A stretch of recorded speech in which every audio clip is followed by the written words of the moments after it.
Hello বন্ধুরা, আমার সালাম নিন। আসসালামু আলাইকুম। আশা করি আপনারা সবাই ভালো আছেন ইনশাল্লাহ, এবং আমার প্রত্যাশাও তাই। সেই সাথে আমার প্রীতি ও শুভেচ্ছা নিন।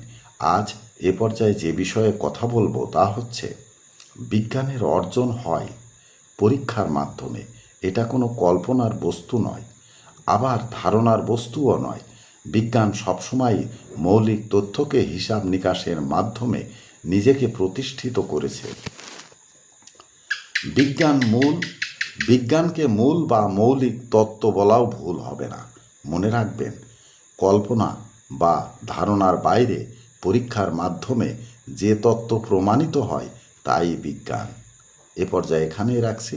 ততক্ষণ পর্যন্ত সবাই ভালো থাকুন, সুস্থ থাকুন এবং নিরাপদে থাকুন। শুভকামনা নিরন্তর সবার জন্য সবসময়।